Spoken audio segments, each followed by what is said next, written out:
Half of a Yellow Sun debuts tonight at the African Film Festival. Adapted from the best-selling novel, the highly anticipated film tells a love story set against the backdrop of Nigeria's Biafran Civil War. Let's take a look. Happy Independence Day. Happy Independence. Thank you. I just don't get what you see in these English boys. I applied for a job as a lecturer in the Department of Sociology, and I got it. A special woman is arriving this weekend. Very special. Yes, sir. My name is not Sir. Yes, sir. You should eat first. You really moved in, haven't you? Our sister's revolutionary lover and his band of drinkers.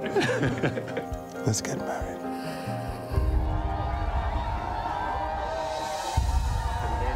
What's happened? There's been a coup. What's happening in Lagos? This is our beginning. Yes. Here to tell us more about the film and the process of getting this powerful tale told is the film's director, B.E. Bandele, executive producer, Yewande Sadiku, and producer, Andrea Calderwood. Welcome to Arise 360. Welcome. Yeah. Thank you. Thanks for having us. The film is based on the best-selling novel by Chimamanda Ngozi Adichie. How did you go about making this into a film, and why was it important for you to see it on the big screen? I mean, of these two, I'm the one who's not really a producer. You actually have a finance background. Yes. I'm an active investment banker. And the main thing I brought to the film, essentially, was helping to raise the bulk of the funding for it. And the bulk of that funding came from Nigerian investors. But we also had funding from British Film Institute. And there were a lot of doors closed. I heard this wasn't easy to get made, not as easy as you thought it would be. What made you persist when those doors were closed, and how did you go about finally convincing people to open up the purse strings and give you what you needed to get this done? I mean, because of my day job, I started off assuming that it was going to be very easy to raise the amount that we were looking for. But most people are not familiar with investments in the entertainment industry. And because each film is so unique, and there's nothing like Half of a Yellow Sun, so there were no parallels I could draw from. We prepared a traditional, investment document that talked about the why, why people should invest in it based on the performance of the book. It had sold 1 million copies. It had been translated into 30 languages. Andrea's background, she made The Last King of Scotland, B's profile. But still, for many investors, it was, what's a film? How do we know that we'll get our money back?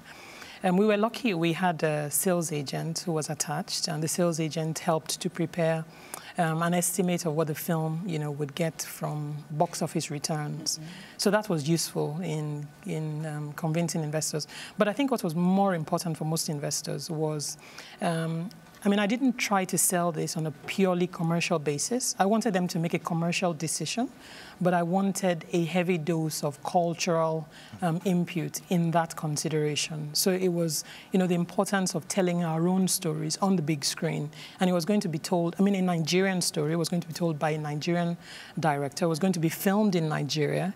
And, we thought it'd be great if it was largely funded, by Nigerians.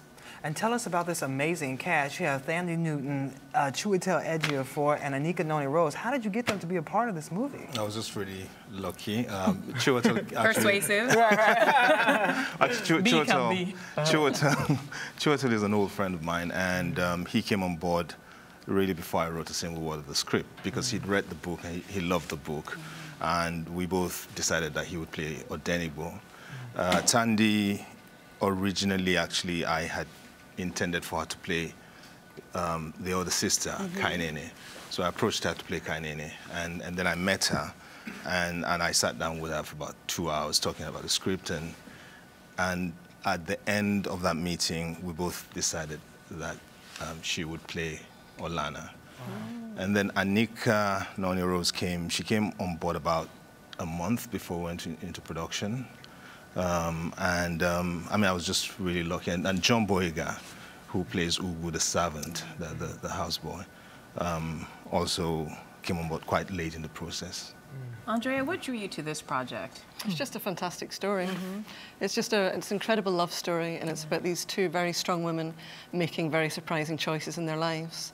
that was really what drew me to it. And Bea and I had been talking for a while about doing a film set about something about Biafra against this backdrop. And what was fantastic about Chimamanda's novel is just such an accessible story and appeals to a really wide audience. And any of you can feel free to weigh in on this next question, but for those who are not familiar with the Biafran War, can you tell us more about it and its role in Nigerian history? Well, the Biafran War happened between 1967 and 1970, and an estimated something like a million people lives were lost. And once it was over, we went through this process of national reconciliation where we simply just didn't talk about it, and it features in Half of Yellow Sun. I mean, Half of Yellow Sun is ultimately a love story. It isn't a war film, but it features some war. But it's a love story set to the backdrop of that war. When I spoke with Chimamanda a few weeks ago, she said it was important for this story to be told because she didn't want Nigerians to forget this significant part of their history. Is that another reason that motivated you all to be involved in this film as well? Absolutely, absolutely. I mean, we all think it's a very important story. Why don't Nigerians talk about it more? Why do you think it's something that we've been quiet about or swept under the rug? Yeah, it's just this elephant in the room. People seem to think that if you talk about it, it would cause, it would incite people to violence, it would cause dissent, and I totally disagree with that. I think it's really disingenuous to think that you can solve a problem by not dealing with it. You really have to. There actually isn't a lot written about the Biafran War from a Nigerian perspective. And for many young people, Chimamanda's Half of Yellow Sun is not just a novel, it's an education in history. A historical record. Correct. So many people are getting their first sense of what happened in that war from, from the book. Of course, it's from Chimamanda's perspective. It'll be useful if we could tell the story from, many perspectives. So what do you hope audiences will take away or walk out of the theater with after seeing this? Andrea, what do you hope? I think Last King of Scotland, Oscar? Yes. That would help, right? I think we deserve it for that hard work. Yeah, this was a really challenging film to make, and I think everybody involved is incredibly proud of it. But it's all kinds of things. I think it's to see a new perspective on a story from Nigeria and a story from Africa. We're so used to seeing miserable stories. And this is a film that starts a very optimistic time. It's just after independence. These are very classy ladies. They're having a great time. It's really about them and their lovers for the first half of the film. And they make very surprising choices. There's a betrayal that happens. There's somebody that takes on somebody else's baby and so on. So it's quite a bold story in terms of what these women are doing. So that's one side of it. And then it's about how they become overtaken by war and how they discover actually their ties to each other are stronger than anything. So it's a very emotional story. And everywhere we've shown it, it's been seen in film festivals all over the world. We've had standing ovations, people laugh, people cry, people shout at the screen and get really involved. And so I think it's a real emotional journey it takes you on. And if you learn something about Biafra and the history of Nigeria, that's fantastic. But it's a human story, and that's what Chimamanda does brilliantly. And I think that's what Bea's really captured in the film. It's a story about human emotions. This film is opening at an interesting time. We can't ignore the fact that Nigeria is in the spotlight for the kidnapping of more than 200 girls. Can you speak to me about how you feel about the Bring Our Girls Back campaign, and how do you think that campaign will impact the opening of this film? I'm delighted, that campaign is getting the kind of attention that it is. It is. I cannot imagine how their parents must feel. I have 2 young children myself, and I think it was 3 weeks on Monday, so it must be 26 days now. That they've been gone since they were abducted from their dormitory school in the north. And as unfortunate as it may sound, I don't think that Nigeria is doing enough to get them back. So it'll be useful if as many people across the world as can help, to bring these girls back home. It's important that we make it everybody's problem rather than Nigeria's problem. Because there are at least 230 families that have been destroyed, by this, very frustrating and painful experience. I cannot even imagine what the parents must be going through. Yes, definitely the case. And how do you feel about it as well? Well, I mean, I'm totally with Yewande. I think it's great, actually, that it's getting the international attention that it's got. It will, I hope, force, or at least persuade the Nigerian government to do a lot more than it's doing. Okay. Yeah. Well, we have to talk a little bit about your background too, because you're also a novelist, a playwright, and this is your first time in the director's chair, though, right? For a major movie like this? Yeah, for me, I've directed quite a few short films, and I've directed a lot of theatre. My background is theatre. Wow. And how was this experience different from the theatre experience? Actually, you know what? I actually loved it a lot more because with the film crew, there is a pecking order, which sounds like I'm a dictator, but everyone knows exactly why they're there. And they do the boss is. B, King B. We all bow down to King B.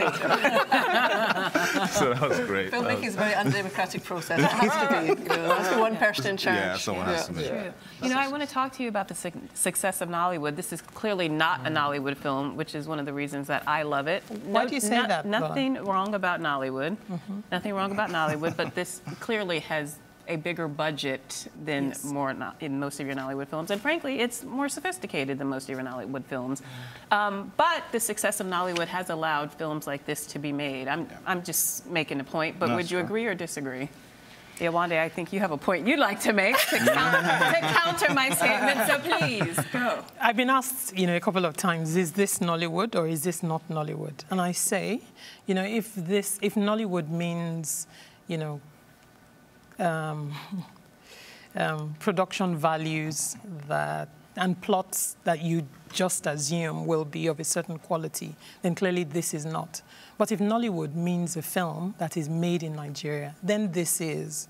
And this, for me, demonstrates what is possible in Nigeria's film industry if we had appropriate technical input, if we had appropriate combination of cast and crew, but more importantly, if we had the appropriate budget. So for me, it's a demonstration of what is possible from the Nigerian film industry. We've got some fantastic talent in the film that's from Nollywood, Genevieve Nanji, and we've got wonderful stars like Onyeka Onwenu. Yes. And I think you made the point earlier, this is one story, this is one point of view, and one of the things we wanted to achieve by this, to make this the first of many, that so if audiences come and see the film and show that there's a market out there and there's audiences who want to come and watch these films, then hopefully a whole range of films can be made, rather than just being the one. King B, you get the last word. No, director absolutely. in the big man's chair. It's again, it's a movie made in Nigeria by Nigerians. If people want to call it Nollywood, it is Nollywood, but it's definitely a Nigerian movie, and I think we're all very proud of it. All right. All right. Good luck tonight at the African Film Festival, where it's debuting. Yeah, all right. Thank you so much for joining us. And you're watching Arise Entertainment 360.